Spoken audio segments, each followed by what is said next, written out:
महापुराण की कथा कहती है, श्राद्ध पक्ष में पड़ने वाला प्रदोष का व्रत किसी भी दिन पड़े, चाहे सोम हो, मंगल हो, बुध हो, गुरु हो, शुक्र हो, शनि हो, कोई से भी दिन पड़े, जो प्रदोष काल के समय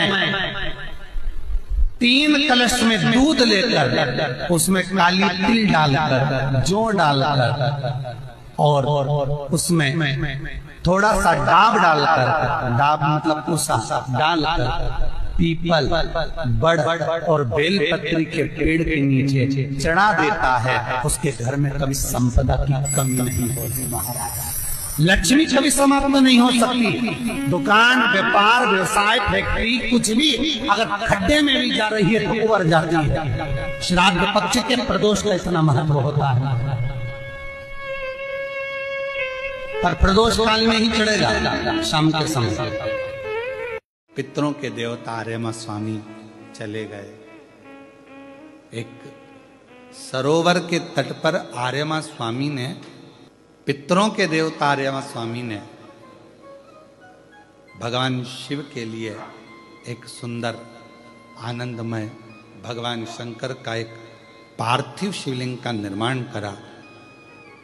एक बेलपत्र आर्यमा स्वामी ने उस शिवलिंग पर समर्पित करी और ध्यान लगाकर आर्यमा स्वामी बैठ गए। आर्यमा को मालूम नहीं था कि आज प्रदोष है, आर्यमा को मालूम नहीं है कि आज प्रदोष है।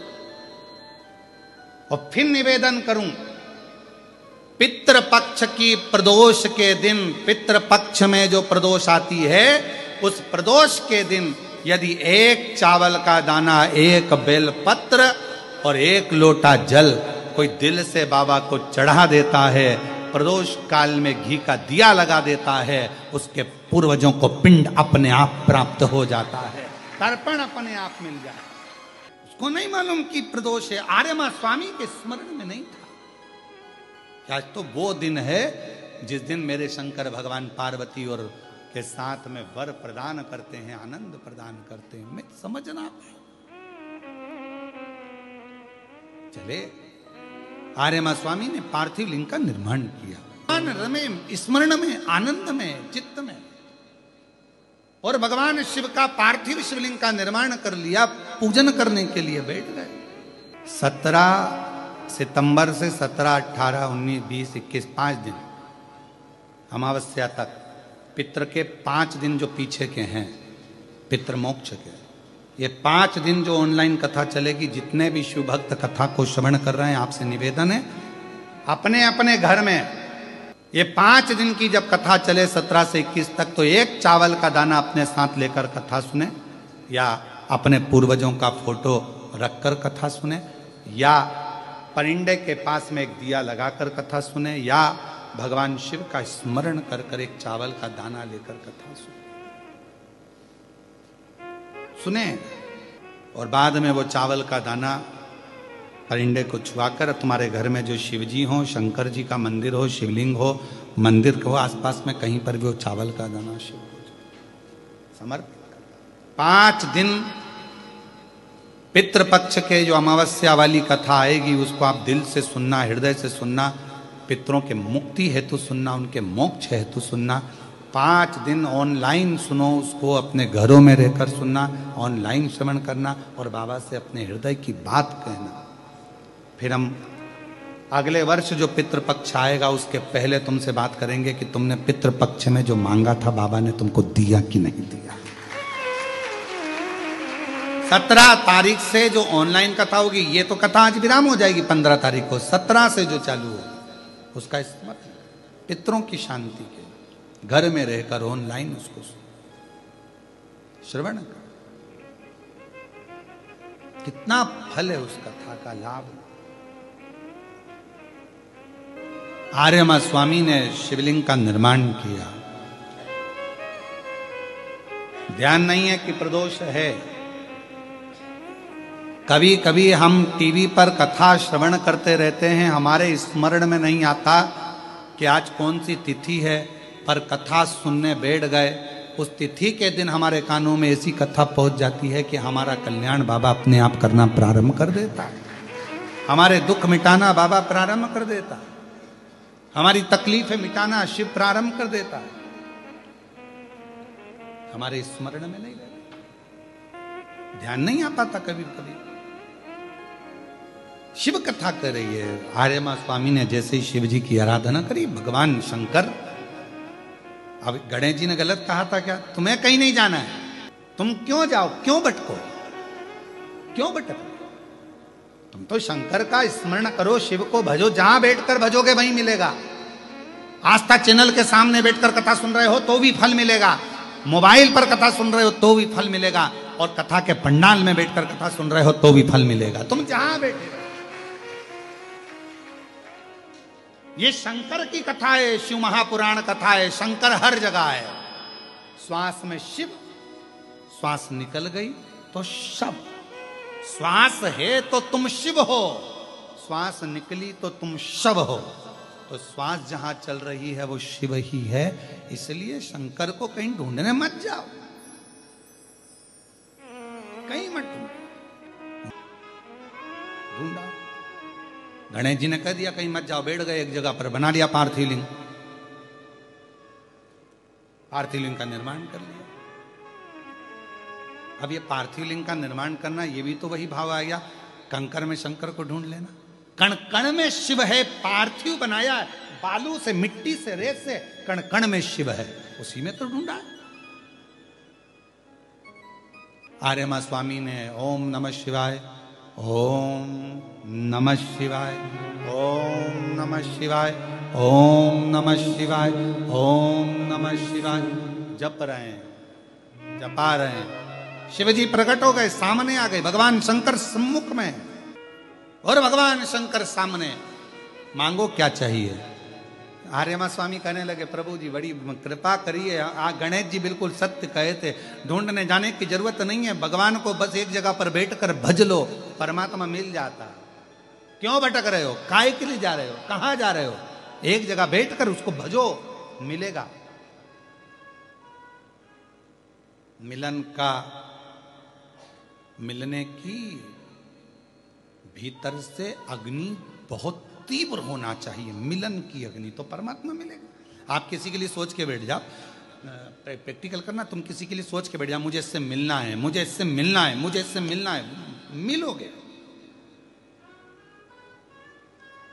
सोच के बैठो 4 दिन 5 दिन, मुझे मिलन की आस को बढ़ाओ। आर्यमा स्वामी कहते हैं कि मैं पितृपक्ष में जहां जहां गया, ब्रह्मलोक, नारायण लोक, वैकुंठ लोक, इंद्र के पास, गरुण वरुण सब दूर घूमी आया, सबने मेरा आदर करा, सबने मुझे खूब माल खिलाया, पर अब मेरा मन पितृपक्ष में ये आपकी भूमि मृत्यु लोक में आया हूं,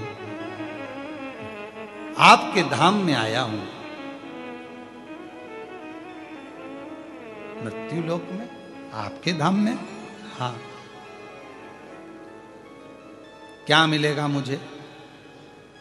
सब जगह गया, सब जगह आदर हुआ, सम्मान हुआ, सत्कार हुआ, भोजन हुआ, पकवान हुए, कहीं खीर, कहीं पूड़ी, कहीं भजिया, कहीं पकौड़ा, कहीं कुछ ये, कहीं कुछ वो, इमरती, जलेबी, सब मिला, पर आपके धाम आया हूं, क्या मिलेगा? शिव जी कहते हैं अब मैं तुम्हें वो दूंगा जो तुम्हारा भी कल्याण करेगा और पूरे जगत का, जितने पितृ हैं सबका कल्याण करेगा। क्या? तो शंकर भगवान ने कहा इसी स्थान पर बैठ जाओ, मैं तुम्हें कथा श्रवण कराता हूं। कथा? हाँ। शंकर भगवान कहते हैं शिव जैसा कोई वक्ता नहीं और शिव जैसा कोई श्रोता नहीं। वेद व्यास जी लिखते, अपनी धर्म पत्नी को जो अमरनाथ की गुफा में कथा सुना रहे हैं, शिव जैसा वक्ता नहीं। स्वयं सती को लेकर कुंभज ऋषि के आश्रम में जाकर कथा सुन रहे हैं, तो शिव जैसा श्रोता भी नहीं। वक्ता भी शिव जैसा नहीं और श्रोता भी शिव जैसा नहीं। चलो मैं तुम्हें कथा श्रवण कराता हूं। भगवान की कथा में आर्यमा स्वामी को ऐसा डुबो दिया, राम नाम, कृष्ण नाम, शिव नाम में ऐसे डूब गए। और आर्यमा स्वामी आखिरी में फिर वहां से जाने लगे तो शिव कहने लगे, अगर पितृ पक्ष में मृत्यु लोक में कहीं शिव महापुराण की कथा का रसतत्व शिव भक्त के मुख से सुनने को मिल जाएगा। आर्यमा स्वामी जो जो श्रवण करेगा उसके पूर्वज, उसके पितृ तर जाएंगे, उनका मोक्ष हो जाएगा। आर्यमा स्वामी ने जो सी कथा सुनी, वचन दिया, अगर पितृपक्ष में कोई भगवान की अविरल कथा का रसतत्व शिव महापुराण को धारण करेगा, सुनेगा, सुनाएगा, भाव से मनन चिंतन करेगा, आर्यमा स्वामी कहते हैं उनके पूर्वजों को मैं स्वयं मुक्त कर दूंगा, स्वयं मुक्त। पितृपक्ष की प्रदोष के दिन, पितृपक्ष में जो प्रदोष आती है, उस प्रदोष के दिन यदि एक चावल का दाना, एक बेलपत्र और एक लोटा जल कोई दिल से बाबा को चढ़ा देता है, प्रदोष काल में घी का दिया लगा देता है, उसके पूर्वजों को पिंड अपने आप प्राप्त हो जाता है, तर्पण अपने आप। पितृ दोष है, इसके लक्षण क्या? घर में अशांति होना, घर में 4-5 लोग रह रहे हैं, जरा जरा सी बात में क्लेश हो, समझ लो पितृदोष। पितृदोष 1 रुपया कमा कर लाओ, 1.25 रुपए खर्च हो, खूब पैसा है, हाथ में दिखे ही नहीं, समझ लेना पितृदोष। 4 दिन दुकान अच्छी चले, बाकी के समय बैठना पड़े, समझ लेना पितृदोष। घर में बच्चे चिड़चिड़े हो जाएं, गलत संगति में डूब जाएं, समझ लो चिड़चिड़ हो रहे हैं, पितृदोष। घर के बच्चे माता पिता का आदर ना करें, सम्मान ना करें, तेज आवाज में बात करें, समझ लो पितृदोष। पितृदोष मालूम पड़े। और इतने से भी अगर आप नहीं समझ सकते, परिवार का कोई एक व्यक्ति जब जब भोजन करने बैठे तब तक उसकी थाली में बाल आए, भले वो होटल में खाए तो भी बाल आ जाए, वो कहीं खाना खा रहा है तो बाल आ जाए। 8-15 दिन में, 4 दिन में, 3 दिन में, 2 दिन में, 6 दिन में आपकी थाली के भोजन में अगर बाल निकल रहा है, केश निकल रहा है, समझ लेना कि पितृ आपसे कुछ मांग रहे हैं, पितृ आपसे कुछ चाहती है। क्योंकि पितृ बोलते नहीं आता, केवल घर का व्यक्ति जब भोजन करने बैठेगा, सब अच्छे से बनाया, सब अच्छे से करा, फिर भी थाली में अगर बाल निकल रहा है। और कोई व्यक्ति ऐसा होता है जिसकी थाली में बार बार बाल आता है, वो कितने के लिए, पत्नी को भी कह दिया, परिवार को भी कह दिया, तो भी वो होटल में खाएगा तो बाल आ जाएगा, अचानक आ जाएगा, भले पानी पिएगा तो आ जाएगा, कुछ खाएगा तो बाल आ जाएगा। 8 दिन में, 15 दिन में, 6 दिन में उसके भोजन में बाल आएगा जाएगा। समझ लो पितृ कुछ कहना चाहता, पितृ कुछ बताना चाहता, कुछ वर्णन करना। घर में अगर आप उससे भी नहीं समझ सकते तो घर में बैठे बैठे एकदम गंध आने लगे। 8 दिन में, 4 दिन में, 6 दिन में, ना जाने कौन सी गंध की बदबू सी आ रही, कोई गंध आ रही, कोई सुगंध सी आ रही, कोई गंध सी आ रही, समझ लो पितृ की छाया पड़ रही है, पितृ कुछ मांग रहा है। 8 दिन में, 15 दिन में कोई भी, अगर आपको नहीं आएगा तो कोई दूसरा कहेगा आज घर में ऐसी गंध क्यों आ रही है, कोई आकर कह देगा गंध क्यों आ रही है, उसका मतलब है पितृ आपसे कुछ मांग रहा है, कुछ कहना चाहता है। गया क्षेत्र में जाकर जो पिंड देगा, आकर जो बद्रिकाश्रम में जिस जगह पर मेरे हाथ से ये ब्रह्मा का कपाल गिरा है, यहाँ आकर ब्रह्म कपाली करेगा, उसके पूर्वजों को, उसके पितरों को कभी जिंदगी में कहीं भटकाया नहीं जाएगा, उसके पूर्वज सीधे वैकुंठ धाम में निवास करेंगे। इसलिए गया का पिंड और बद्री नारायण की ब्रह्म कपाली जगत में प्रसिद्ध, जगत में प्रसिद्ध।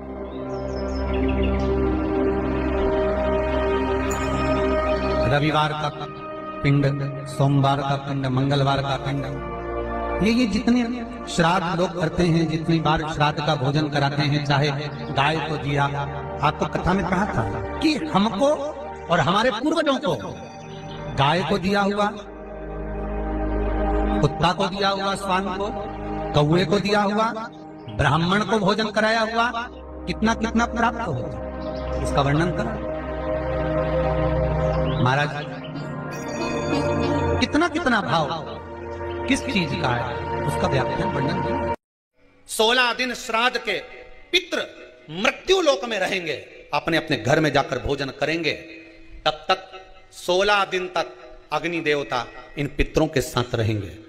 इसलिए हिंदू धर्म में रीति है कि श्राद्ध पक्ष में कंडा जलाकर, गोबरी जलाकर, उसको जलाने के बाद उस पर घी, शक्कर, धूप छोड़ो। क्यों? क्योंकि तुम्हारी धूप छोड़ने से, तुम्हारी सांकल्य छोड़ने से, अग्नि में एक ग्रास देने से, अग्नि में एक भाग प्रदान करने से, जरा सी सांकल्य देने से तुम्हारे पितृ खुश हो जाते हैं। क्यों? क्योंकि पितृ जब भोजन करते हैं और अग्नि की धूप साथ में दी जाती है तो अजीर्ण नहीं होता। तो पितृ आशीर्वाद देते हैं कि तुमने हमारे लिए अग्नि में सांकल्य दी है, जाओ तुम्हारा कल्याण हो, तुम्हारे भंडार भरे। यह अग्नि देवता की साक्षी में पितृ आशीर्वाद देते हैं। घर में, जिस घर के अंदर धूप छोड़ने के बाद पितृपक्ष में 16 दिन, जिस घर में धूप छोड़ने के बाद हाथ की अंजलि में जल लेकर नहीं छोड़ा जाता था, केवल धूप छोड़ दी और अंजलि में से पानी नहीं छोड़ा गया। गाय को श्राद्ध पक्ष में रोटी निकालकर खिला दी, थोड़ा सा जल गाय को नहीं दिया गया।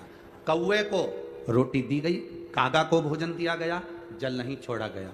ब्राह्मण को भोजन कराकर उसको जल नहीं दिया गया। तो इस महाशनि का काम क्या था? श्राद्ध पक्ष में पितरों को जो भाग मिलता था, देवताओं को जो भाग मिलता था, पितृ पक्ष में पितरों को जो भाग मिलता था, जिसमें जल नहीं छोड़ा जाता था, उस भाग के, उस घर की 71 पीढ़ी का पितरों का हिस्सा ये महाशनि अपने खाते में ले लेता था, उसको अपने पक्ष में रख लेता था। तो पितृ उससे तरसते थे, उस भोजन के लिए तरसते थे। आप जरा विचार करिएगा। वैसे तो आप लोग सब समझदार हैं, वैसे तो आप लोग सब अगर धूप छोड़ते होंगे तो जल जरूर छोड़ते होंगे। बोलो सही है, देते हो ना जल? अगर अग्नि में तुमने थोड़ा सा भाग दिया है तो वहां पानी का छोड़ना जरूरी होता है, जल का छोड़ना जरूरी है। जल नहीं छोड़ा तो वो भाग महाशनि के खाते में चले जाता है, जल नहीं छोड़ा तो वो भाग महाशनि के पास पहुंच जाता है, महाशनि के खाते में। अब महाशनि उस भाग को एकत्रित करता गया। जब उसने बहुत सारा भाग एकत्रित कर लिया तब उसने देवताओं पर आक्रमण कर दिया। जब महाशनि के पास में जब बहुत सारा भाग आ गया तो उसने आक्रमण कर दिया। आक्रमण करा, जैसे आक्रमण किया तो देवलोक पर अपना कब्जा जमाने लगा, इंद्रलोक पर अपना कब्जा जमाने लगा। महाशनि ने आक्रमण करते सब जगह पर अपना कब्जा जमा लिया। महाशनि का काम क्या है? महाशनि का कर्म क्या है? अगर वो धूप छोड़ने के बाद पानी नहीं डलता है, जल नहीं दिया जाता है, पितरों को जल नहीं प्रदान किया जाता है, तो वो भाग जो महाशनि लेता है उसका स्थान हमारे घरों में भी बनता चले जाता है। उससे होता क्या है? तो कहा गुरुजी, देव पितर शिव महापुराण की कथा कहती है, घर में मान लो 1 रुपया कमाकर लाया जा रहा है, घर के अंदर यदि 1 रुपया आ रहा है तो सवाया खर्च हो रहा है, घर में धन दिख नहीं रहा। एक जरा सा बर्तन रखा है, उसके पीछे घर में विवाद हो रहा है, तो समझ लो ये महाशनि का भाव प्रबल हुआ। घर में बच्चे, एक बेटा बीमार हुआ, एक बच्चा बीमार हुआ, ठीक हुआ, दूसरा बच्चा बीमार हुआ, ठीक हुआ, तीसरा बच्चा बीमार हुआ, ठीक हुआ, छोटे बीमार होते होते बड़े बीमार होने लगे। एक बीमार पड़ रहा है, एक ठीक हो रहा है, समझ लो महाशनि का प्रभाव है। मतलब तुमने कि तुम्हारे घर में अगर 4 बेटे हैं, 3 बेटे हैं, उन्होंने धूप तो छोड़ दी, पर किसी ना किसी ने जल देने से उसको जल प्रदान नहीं करा।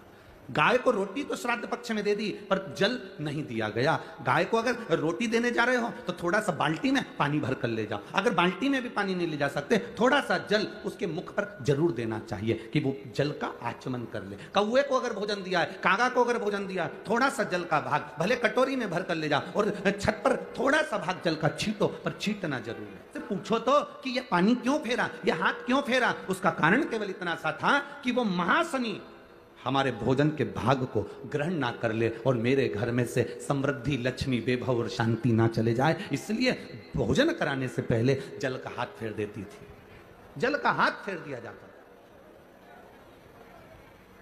अब उसको समझने वाला समझ सकता है, जो समझदार होगा वो समझेगा। पूज, चतुर्थी, अष्टमी, दशमी, एकादशी, प्रदोष, शिवरात्रि, ये तिथियां ऐसी तिथियां हैं जिन तिथियों पर अगर भूलवश भी श्राद्ध पक्ष की दूज, चतुर्थी, अष्टमी, दशमी, एकादशी, प्रदोष, शिवरात्रि, ये श्राद्ध पक्ष की वो तिथियां हैं जिन तिथियों पर अगर गौ माता को एक चुल्लू पानी भी अगर पिला दिया जाता है तो हमारे पूर्वजों को तर्पण और तिलांजलि की जरूरत नहीं पड़ती, वो तर जाता है। श्राद्ध पक्ष की ये तिथियां आप भी बोलिए कौन कौन सी? दूज, चतुर्थी, अष्टमी, दशमी, एकादशी, प्रदोष और शिवरात्रि, ये बहुत तिथियां हैं। अगर भूलवश भी अगर कोई गाय को पानी दे देता है, भूलवश भी हमारे घर में आए हुए किसी अतिथि को, हम किसी को नहीं पहचानते, उस व्यक्ति को हमने अगर अपना पास में रखी हुई जल के पात्र में से भी अगर जल दे दिया होता है और उसने अपनी प्यास बुझा ली होती है तो हमारे पूर्वज, ये श्राद्ध पक्ष में इसका फल 1000 लाख गुना हो जाता है, लाख गुना, 1000 लाख गुना इसका फल श्राद्ध पक्ष में। ये तिथियां एक ऐसी तिथियां हैं जिन तिथियों पर श्राद्ध पक्ष में गौ माता को भूल चुक से भी अगर किसी ने पानी पिलाया या कोई साधारण व्यक्ति जिसको तुम पहचानते नहीं, जिसको तुम जानते नहीं, जल का आचमन भी करा दिया तो भी सुख है। उन तिथियों का स्मरण आप फिर करेंगे। दूज, बोलते जाओ, चतुर्थी, अष्टमी, दशमी, एकादशी, प्रदोष, शिवरात्रि, ये श्राद्ध पक्ष की वो तिथियां हैं जिसमें सुख का अनुभव होता है। महाशनि का काम क्या है? महाशनि करता क्या है? ये महाशनि जो असुर है इसका काम क्या था? बस केवल ये भाग ग्रहण कर लेता था और पितृ को रुष्ट होना पड़ता। रुष्ट होते तो क्लेश होते। जरा जरा सी बात में अगर घर में क्लेश हो रहा है तो समझ लेना तुमने जरूर श्राद्ध पक्ष में पितरों को या तो गौ माता को या कागल को, जो हमारे यहाँ जो भोजन दिया जा रहा है उसमें जल की भाव नहीं आया, पानी नहीं दिया। गुरुजी हमारे घर में सब कुछ है, धन, वैभव, सत्ता सब है, पर शांति नहीं है। शांति नहीं है उसका कारण ये है कि महाशनि आपके घर पर प्रवेश करा, अर्थात तुमने जल का भाग नहीं दिया, जल का भाग नहीं। और जिनके भी घर में अशांति है, जिनके घर में भी ऐसा लगता है कि साहब ऐसा हो रहा है, तो आपसे निवेदन है कि आप एक बार प्रयास करना है। इन तिथियों में कोई भी तिथि को आप गौ माता को अगर भोजन दे रहे हो जल जरूर देना, कौए का भोजन दे रहे हो तो जल जरूर देना, ब्राह्मण, संत, साधु, गुरुजन या जिसको पहचानते नहीं उसको भी जल का भाग जरूर जरूर प्रदान। महाशनि की दृष्टि समाप्त। महाशनि जो क्रोधी है, असुर के भाव में गिना जाता है महाशनि, असुर।